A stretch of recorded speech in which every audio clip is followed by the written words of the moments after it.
Olá, tudo bem com você?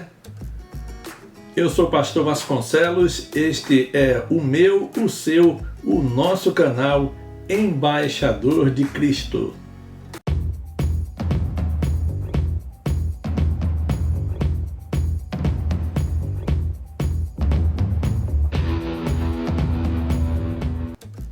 Existe algo que faz parte da cultura do brasileiro, que esperto é aquele que passa os outros para trás, que consegue enganar os outros. Assim, nós também viemos dessa cultura, dessa sociedade.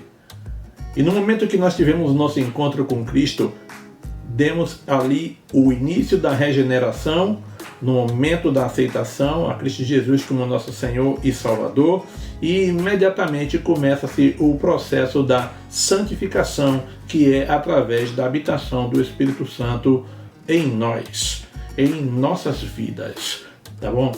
E pelo Espírito Santo nós somos moldados diariamente, a cada dia, para que nós santifiquemos assim a nossa vida. Irmãos, quando nós falamos a respeito de pecado, logo o que nos vem à mente, porque é assim que é tratado na igreja, o que nos vem à mente é adultério, vir de fatos, ou seja, agressão física, né? ou moral, ou verbal, tá bom? Entre cônjuge, ou mesmo entre os filhos, também agressões físicas a pessoas outras na rua, matar, roubar, né? Coisas dessa natureza que chamam bem a atenção, né? Chamam bem a nossa atenção e até podemos dizer que são fáceis de evitar. Esses são normalmente os pecados mais notórios e perceptíveis pela igreja. E evitando esses pecados, muitos já ficam até acreditando que realmente já estão aptos para um possível arrebatamento, porque esses são os pecados que normalmente são condenados pela igreja, né? Existe um ditado que diz que o costume faz a lei. E como viemos de uma cultura de maus hábitos, muitas das vezes é difícil conseguir abandonar essa pseudocultura, né? Essa pseudocultura. Assim, hoje nós falaremos a respeito do hábito de mentir. Hoje nós estaremos falando a respeito da mentira e suas consequências, tá bom? Algo que não é tão notado assim dentro da igreja. A palavra mentira significa faltar à palavra dada, tá? Outros sinônimos para a palavra mentira são engano, falsidade, fraude, embuste, farsa, trapaça, lorota, balela, blefe e a mais nova, mais recente criada é fake news, tá? Então, todos esses sinônimos, esses adjetivos estão entrelaçados, envolvidos intrinsecamente com a mentira. Portanto, nós veremos agora, irmãos, algumas situações bíblicas sobre a mentira, né? Eva, lá em Gênesis capítulo 3, versículo 4, disse Deus que se comer do fruto morrerá. Porém, em Gênesis capítulo 3, versículo 4, você vai ver que a serpente mentiu. Ela mentiu, está lá escrito, ela mentiu, enganou a Eva, né? No jardim do Éden, e disse que se comer não morrerá. Ora, irmãos, nós sabemos que Adão e Eva, eles se encontravam ali no jardim do Éden em contato constante, frontal, diário com o Criador, não é? Todos os dias eles tinham essa liberdade, estavam vivendo num local onde eles não precisavam de esforços físicos para se manter, porque tudo estava à sua disposição. Tudo, eles tinham liberdade para tudo e tinham também, inclusive, a vida eterna. Porém, aquela mentira custou-lhe caro, custou, na verdade, a condenação. Nós tivemos ali que a partir do momento daquela mentira, da aceitação da mentira como verdade, custou a liberdade, custou a intimidade de proximidade que havia entre o casal Adão e Eva para com o seu Criador. E assim, todos eles receberam uma sentença condenatória e foram expulsos do paraíso, passando a partir de agora a terem que trabalhar com o suor do seu rosto para poder se alimentar, se suster e sobreviver. E com a condenação também veio a morte que foi passada para toda a humanidade. Olhe o preço da aceitação da mentira. A atitude de Eva reverberou sobre Adão e sobre toda a humanidade, por isso nós estamos aqui e pagamos até hoje por causa disso. Tá? Consequência da mentira. O 9º mandamento, irmão, está escrito: não dirás falso testemunho contra o teu próximo. Êxodo capítulo 20, versículo 16. Quando Deus instituiu, tirou o povo, libertou do Egito, e ali no deserto ele começou a instituir uma nova sociedade, ele estabeleceu ali os 10 mandamentos, que é o primeiro regramento normativo, é um conjunto de regras, de normas, condutas sociais ali para aquele povo que estava reunido. Era uma nova sociedade, e o Senhor disse: olha, não darás falso testemunho contra o teu próximo. Tá? Ali ele estabeleceu um mandamento, e seria obviamente desobediência direta, frontal ao Senhor, proceder dessa maneira. Já em Provérbios 19, versículo 5, está escrito que a testemunha falsa não ficará impune, e o que profere mentira não escapará. É a mesma coisa. Então já está havendo uma promessa, na verdade, de sentença que não tem para onde recorrer, não tem para onde fugir, não tem para onde escapar. Nós que viemos, irmão, dessa sociedade brasileira, nós somos brasileiros e viemos de uma cultura, do jeitinho brasileiro, da esperteza, coisa e tal. Muitas das vezes a pessoa se converte, e pelo fato também de não ser tão batido, tocado, falado, refletido essa situação desse pecado que é a mentira, não ser tão mencionado na igreja, muitas das vezes entendem que a coisa é algo de sua menos importância, principalmente quando se trata de uma mentirazinha boba, um negócio não teve prejuízo nenhum e coisa e tal, e aí uma mentirazinha aqui, outra mentirazinha ali, e a pessoa continua mentindo, cotidianamente, e não observando que ele está, na verdade, dentro de um laço tremendo, que é literalmente reprovado por Deus. Ananias e Safira, irmãos. A situação de Ananias e Safira, eles mentiram, eles venderam um terreno, eles tinham dinheiro em mãos e eles acertaram entre si e mentiram para sonegar o dinheiro que eles deveriam, aquilo que eles deveriam ofertar na igreja, E aí eles mentiram, sonegaram. Só que a própria Bíblia diz que eles não mentiram aos homens, mentiram ao Espírito Santo. É mentira. E eles mentiram com relação a esse fato.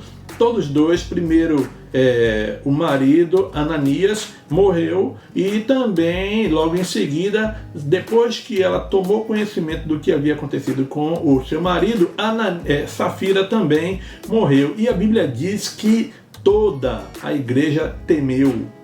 Toda a igreja temeu esse fato. Isso nós vamos ver, está lá no livro de Atos, no capítulo 5, versículos 5 a 10. O julgamento do Senhor Jesus foi uma das maiores violações dos direitos do cidadão, fundamentado no engano, na mentira, na trapaça, com testemunhas falsas. E esse julgamento, ele é nulo.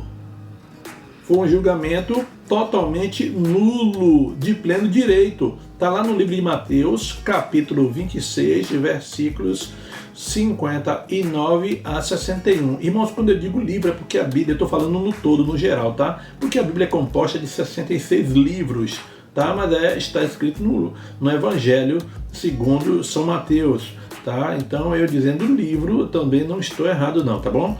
Então assim, esse julgamento, irmãos, ele é feito, esse julgamento ele foi precedido do princípio legal de direito, do direito romano, o mesmo direito que hoje nós utilizamos como base para a aplicação do nosso direito. Então o Senhor Jesus, ele foi violado em todos os seus direitos. Primeiro, ele foi preso à noite, que era proibido, ele foi preso à noite, na mesma noite ele foi conduzido, na mesma noite ele foi ouvido, mas para ele ser ouvido, já havia todos aqueles que seriam seus julgadores já estavam prontos, aguardando, esperando. Então, na mesma noite ele foi ouvido, foram ouvidas testemunhas falsas.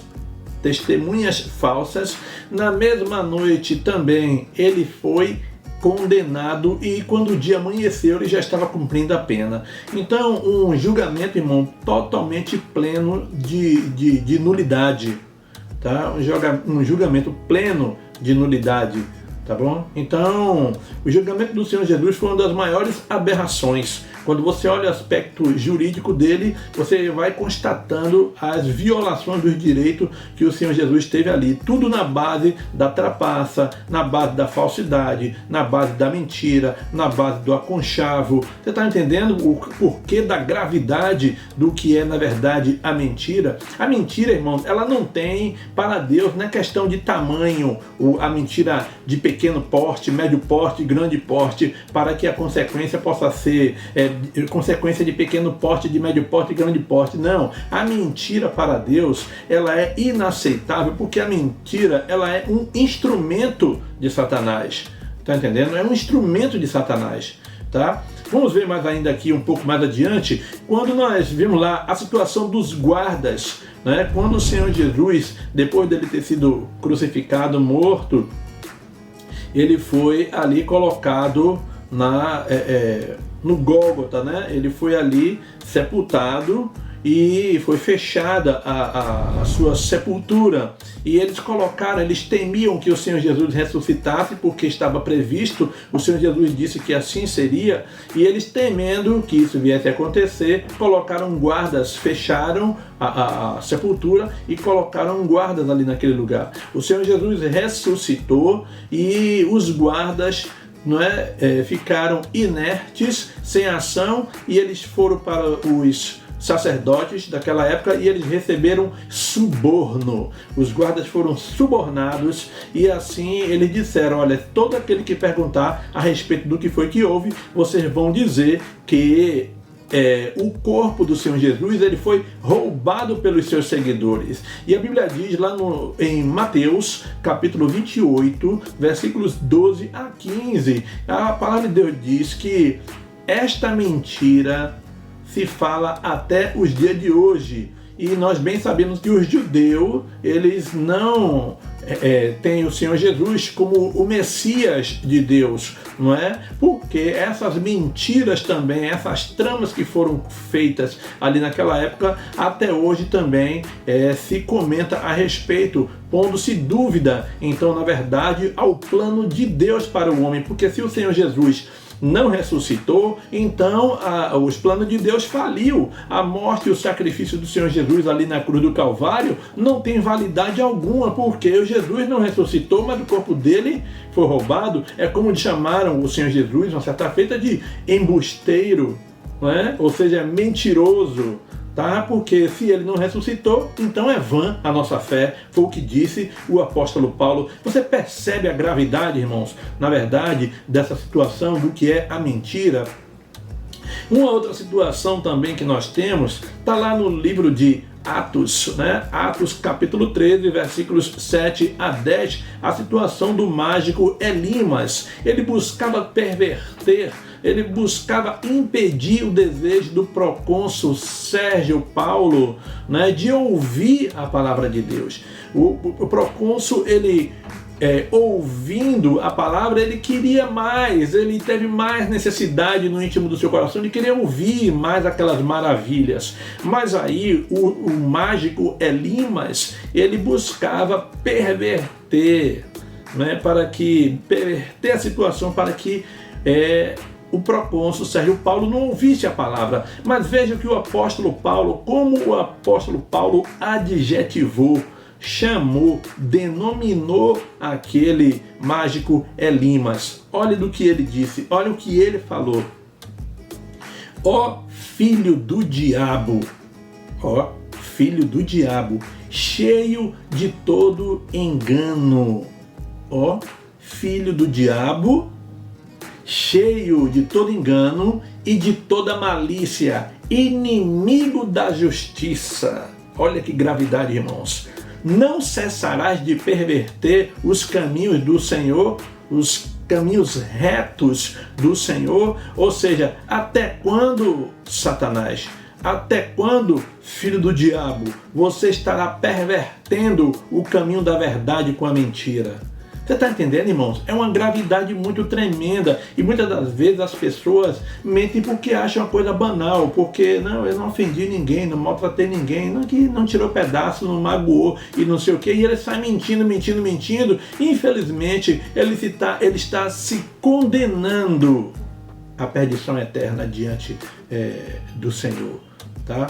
Quando Jesus pregava o Evangelho, os judeus, eles alegaram ser filho de Abraão, mas contudo, no fundo, eles estavam tramando, eles mentiam porque eles estavam tramando, a Bíblia diz que eles estavam arquitetando matar o Senhor Jesus. E por isso o Senhor Jesus disse para ele frontalmente, diante dele, nos seus olhos, na sua cara, em João 8, capítulo 8, versículo 44, o Senhor Jesus disse: vós tendes por pai o diabo, e quereis satisfazer o desejo de vosso pai.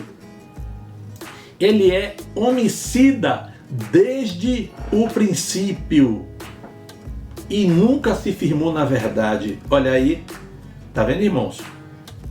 Então, ele nunca se firmou na verdade, porque nele não há verdade. Quando ele profere mentira, fala do que lhe é próprio, porque é mentiroso e pai da mentira. Logo, todo aquele que mente é filho do diabo. Você está percebendo, irmão, a gravidade?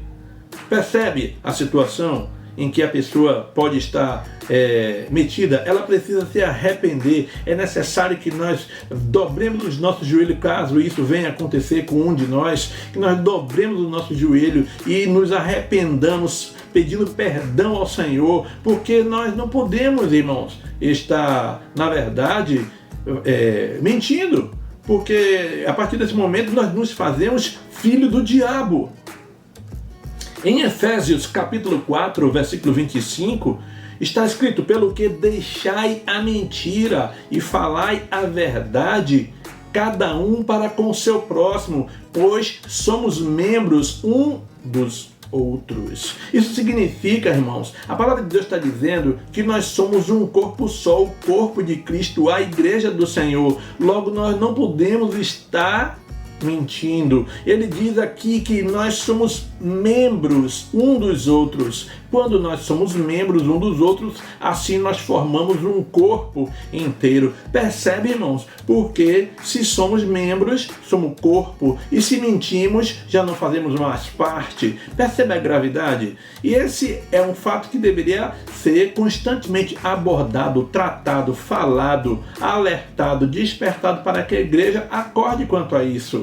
Não é? Em 2 Tessalonicenses capítulo 2, versículo 9, está escrito o seguinte: a mentira, o engano, a trapaça, a injustiça, elas são características típicas da personalidade do anticristo. Veja só o que diz o texto bíblico: ó, a esse iníquo, cuja vinda é segundo a eficácia de Satanás, com todo o poder e sinais de prodígio de mentira. Irmãos, essa situação que o mundo está passando, essa situação que nós estamos vivendo no dia de hoje, onde ninguém mais sabe o que é a verdade com relação a essa situação aí que nós estamos vendo.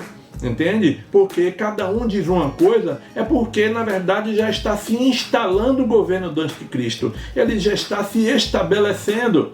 E ele vem cheio, a maior eficácia do poder de Satanás está na mentira. A eficiência e eficácia de Satanás está no poder da mentira. A ele só foi dado poder para ser uma única coisa, o pai da mentira. A ele é dada a autoridade para ter paternidade sobre a mentira. Você percebe, irmãos, a gravidade, a seriedade que é? Portanto, tanto faz mentira pequena, mentira média, mentira grande. Infelizmente, todo esse que pratica tal coisa está condenado. E nós precisamos acordar e despertar enquanto é tempo, enquanto podemos fazer isso.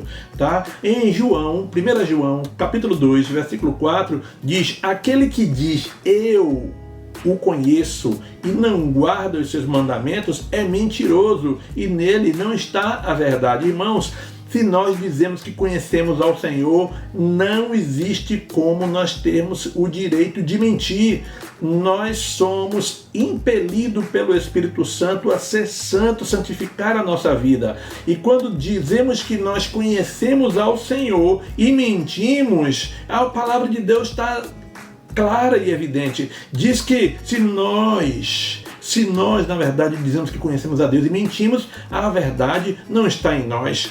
Nós somos mentirosos. E, infelizmente, irmãos, em Mateus capítulo 5, versículo 37, está escrito, porém, seja a tua palavra, o seu falar, sim, sim, não, não. O que passa disso vem de procedência maligna. Ora, se eu digo que eu conheço a Deus, eu não tenho a liberdade e o direito de mentir. E se eu minto, então eu não o conheço. E se eu não o conheço, logo o que procede da minha língua provém do maligno.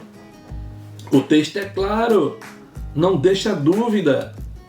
Então existem, irmãos, situações minudências, olha, coisas pequenas, aparentemente pequenas, não tão comentada, não tão citada, não tão mencionada, não tão trabalhada, não tão alertado, que pode se tornar um laço na vida de centenas de milhares de pessoas.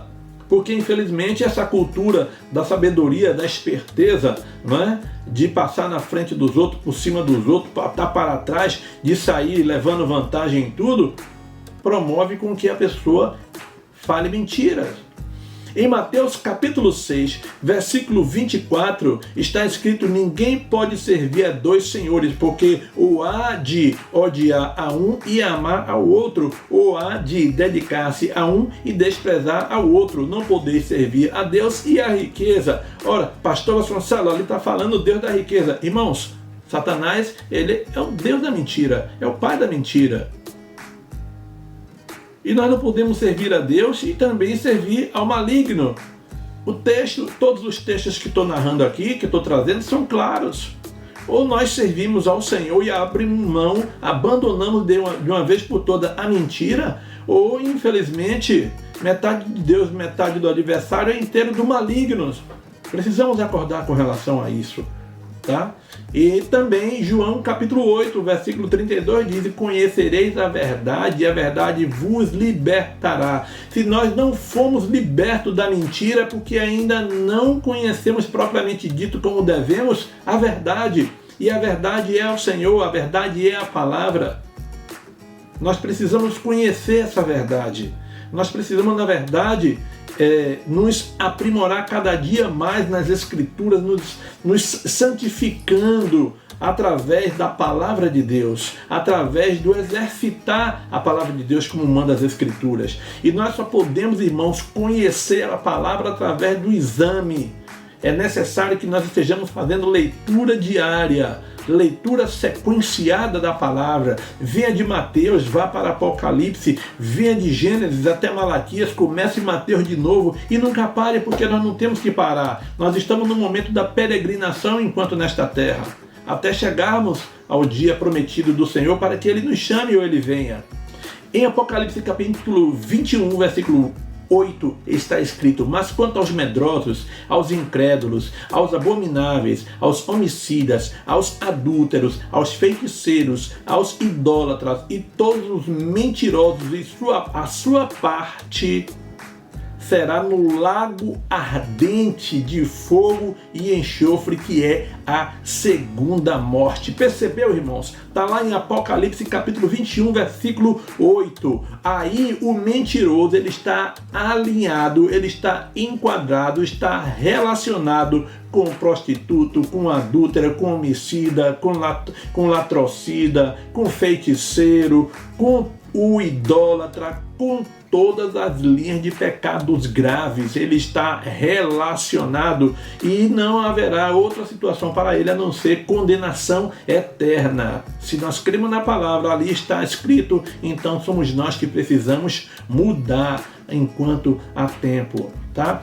Quanto à Nova Jerusalém, está escrito lá em Apocalipse capítulo 21, versículo 27, e não entrará nela coisa alguma impura, nem o que pratica abominação ou mentira, mas somente os inscritos no livro da vida do Cordeiro. Você percebe, irmãos, que o mentiroso, ele é também considerado como impuro.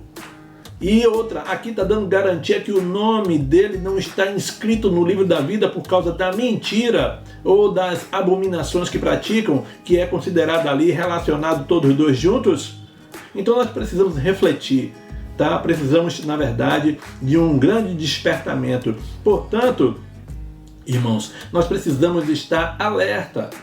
Nós precisamos acordar, despertar para um proceder mais reto diante do Senhor. E não somente diante do Senhor, como também diante dos homens. Nós já falamos aqui que a cruz de Cristo, ela é assim.